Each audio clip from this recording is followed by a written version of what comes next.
Welcome back. This is John Locke, and today I want to talk about buying links and link building services. And the reason why, it's kind of a funny story actually. The reason why I'm making this video today is yesterday I noticed the email in my inbox, and this was from the SEO tool called SEMRush, and there was an email about them launching this guest posting service where you give them the web address that you want to link to, and then the anchor text, the words that are in the link itself, and then they basically create an article and then place it on a site for you. And what did I tweet? I said something like, SEMrush is selling links now, ? Make it make sense, ... And well, apparently this tweet took off, and it got shared, and SEMrush, a couple of representatives reached out and tried to explain how this works.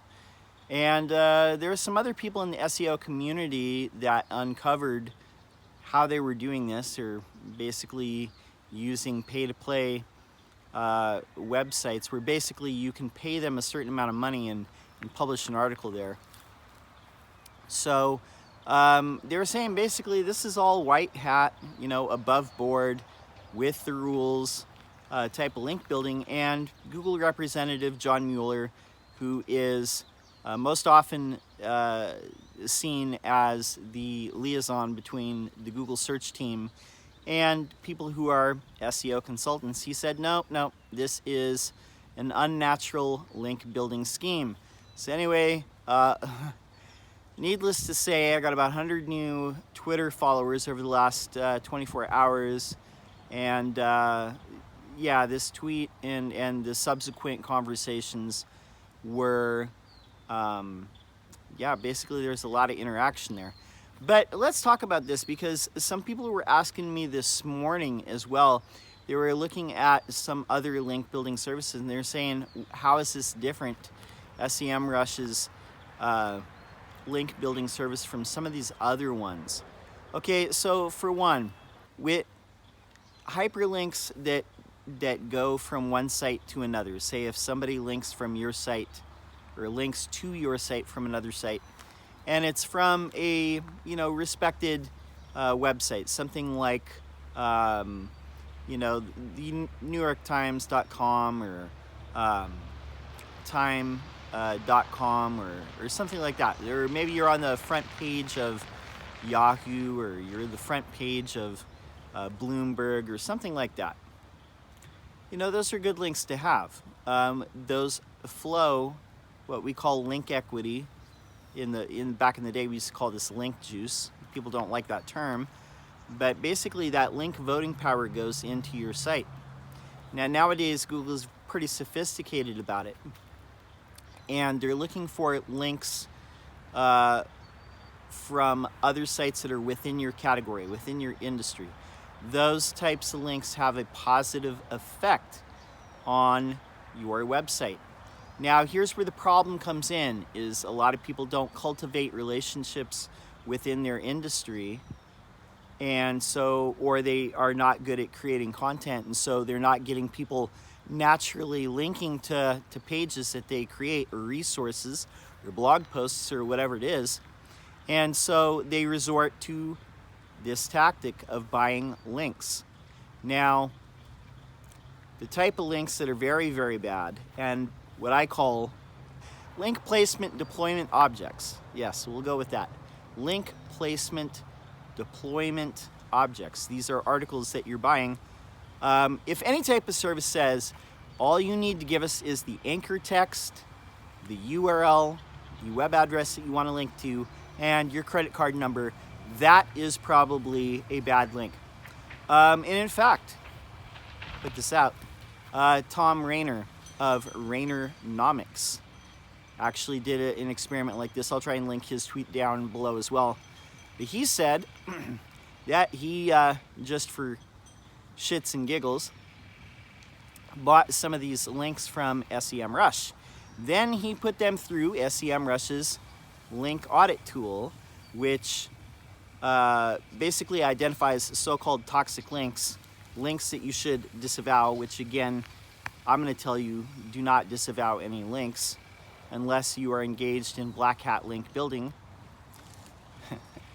But the SEMRush tool identified the links that they had built as toxic links. So I thought that that was very interesting. All right, so to sum up, buying links is against the Google rules. It's against their link scheme policy. You shouldn't be doing it. I know a lot of people resort to it. I know a lot of people leverage it. A lot of times they go to private blog networks, which is not good, or they go to pay to play, pay to publish types of sites, which are not good. You should be building relationships within your industry, for one, and you should be creating good content that's going to actually benefit people and going to earn links back to your website by being a good resource. That's the best way to do it. Natural promotion, PR, promoting it in different ways is going to help get that attention and those eyeballs to those pages that you want to get links to. But by promoting a good resource, you're going to be more naturally getting those links from people who say, yeah, that was a good article or a good resource, let's link to it. And it takes time, but people want instant gratification, and so they buy links. And then they get the Google slap. So the end result of all this, and I didn't mean to do this, I'm sorry, SEMRush, but basically they postponed their service. They had a whole landing page for this service. They had it up there, and basically by the end of the day, they took it down. So, word to the wise, try to avoid buying links. You're setting yourself up for a manual penalty from the Google web spam team. Not a good idea. If you must do it, carefully research where these links are going to be placed, how they're going to be placed. Not something I advise you to do. Again, my advice is to create compelling content and resources and promote it, and do outreach to people within your industry and see if they might link to it. That is the best way to get links in a short amount of time. My name is John Locke. My business is Lockedown Design and SEO, and I'm here on a daily basis providing SEO tips and advice specifically for industrial manufacturing and some of the home trades. So if you like this, go ahead and subscribe. We got up to 666 subscribers as of yesterday. So I would love to see us get to 1,000. I know we can do it. Momentum's on our side. Stay safe out there, and until next time, peace.